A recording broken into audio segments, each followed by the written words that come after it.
There exists a legend of a courageous boy, a wise princess, and a powerful man. In fact, there exist many legends of these three iconic characters, each quite different from the last. Perhaps boasting some of the most beloved tales in all of gaming, the legend I speak of is one that I hold very dear to my heart. Few games seem to ever evoke the sensation of awe and wonder quite like those pieces of history do.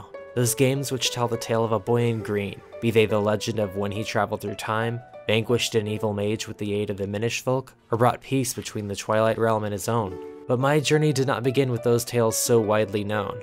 I would experience the legend of the past and that of the moon much, much later from when they were first conceived. But I don't regret it. I'm so thankful for having begun where I did, in the middle of a vast ocean on a quest not to save the world from some great evil, not yet anyway, but to save my sister and awaken the hero within.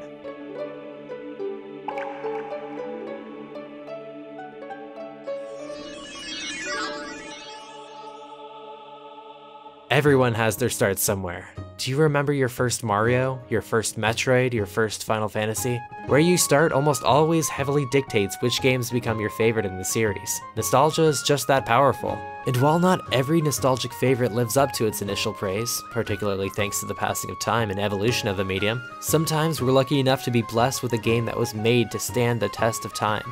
I was so fortunate with such a game. My first Zelda, and my favorite. The Legend of Zelda: The Wind Waker.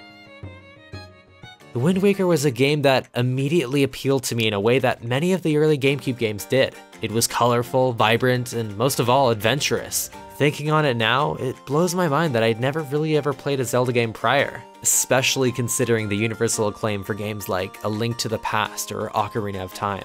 But it seems fate this time smiled upon me, as, having now played through every mainline Zelda game, I can attest to The Wind Waker being the quintessential Zelda experience. At least it is for me. It captures everything that franchise stands for: thrilling exploration, satisfying combat, memorable characters, an engaging storyline, and it does so in the most charming and beautifully designed way. It's interesting to me that The Wind Waker's toony, cel-shaded visuals were initially met with such heavy criticism considering just how much I felt the opposite. While I had never had much personal experience with other Zeldas, I did have brief encounters with console games like Ocarina of Time and Majora's Mask, as well as with those on the Game Boy such as Link's Awakening and the Oracle games, but none of them really spoke to me the way Wind Waker did.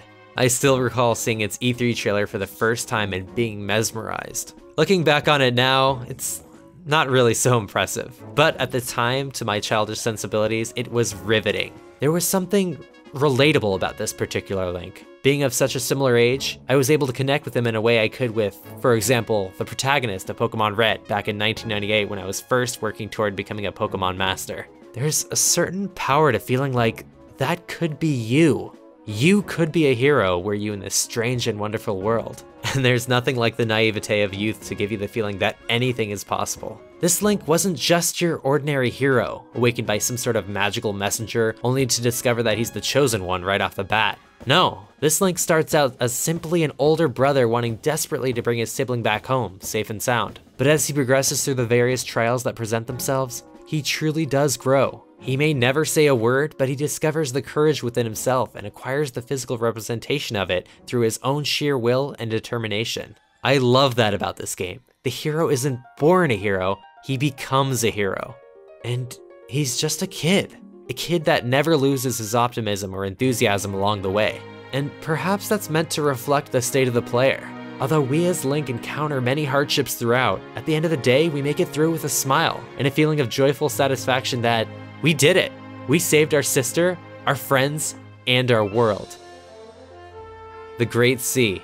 It's such an embodiment of many different things. While it may reflect the tragedy of a sunken home, a watery wasteland of what once was, it too reflects new beginnings and boundless hope. But to my 12-year-old self at the time, it stood for one thing and one thing only, arguably the most important thing: adventure. I still remember the nights after school when my friends and I would all bring our small yet still incredibly heavy CRTs to each other's houses. We'd set everything up and just prepare to spend the entire night exploring the seemingly endless ocean that was Hyrule's Great Sea. We'd set up a map one of us had collected from an issue of Nintendo Power or a strategy guide or something on the wall and excitedly cover the entire ocean, marking each spot and reporting our findings to each other with childish delight. One of the reasons Nintendo is my favorite game developer is precisely that. They work to make games that are truly one-of-a-kind experiences that can be shared together. In this world that seems to have become so obsessed with either separating or pitting people against each other, it's nice to know that Nintendo seldom ever shies away from what they do best, creating experiences that matter and that bring people together. Those discoveries and interactions with my friends are one of the primary reasons I find The Wind Waker such a nostalgic joy. Whether it was us shouting about having been attacked out of nowhere by a big octo or having found an island with an active volcano, there was nothing like it. It was an experience none of us had ever imagined we'd live through in a video game, and we got to live through it together, and it was so exciting. But I can't help but wonder, with games today and as an adult, do I ever feel the same way I did as when I lived those experiences? Through adulthood, it seems time is now spent focusing on the various struggles and minutiae of life, trying to get by instead of simply existing in it and enjoying the time one has. And having already had many incredible experiences, expectation for games has risen to unreasonable levels, making any game that isn't groundbreaking simply a moderately enjoyable affair, instead of something that sticks with me the way The Wind Waker did. And then there's the parting of friends and not finding the time for the people you cared about. As a relatively reclusive individual who often finds himself far too invested in his work for his own good, I can attest to the shame and sadness I feel for having not maintained my various friendships the way I did when I was young. And now, I look back at the world I used to know and those people are gone.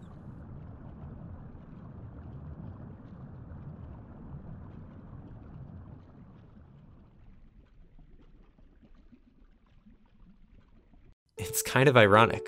I feel like as I've matured, I've, in ways, only grown more immature. As a kid, you kind of have a good grasp on what's important, what's going to keep you happy and make you some memories that will keep you that way in the years to come, when you become too frail and tired to continue the adventure of life the way you once did. But as we grow, sometimes it's easy to lose sight of that and become lost in yourself, introverted, lonely, and afraid to reach out. In a way, The Wind Waker reminds me of how important it is to hold on to what's precious and not live life simply getting by. Use the time we have to truly live, whether it's exploring a vast ocean with the wind at your back, or simply sailing the Great Sea in a video game with your best friends. If The Wind Waker has taught me anything, it's that sharing those experiences with others more often than not makes them significantly more enjoyable than experiencing them in isolation. And the thing is, while life may sometimes feel like the past was all that matters, and it being gone means meaning has fled entirely, that's not true. Like the Great Sea, life goes on, and life has unlimited potential if you just find it within yourself to tap into it. There are new friendships to be made, or previous ones to be rekindled. There are new adventures out there, waiting for you to take them on. There are new and exciting experiences for you to enjoy, be they games or otherwise. It's just a matter of stepping forward and making them a reality. Your reality. The way Link did when he first set sail on his journey to become a hero. And that is feeling nostalgic. Thanks for watching.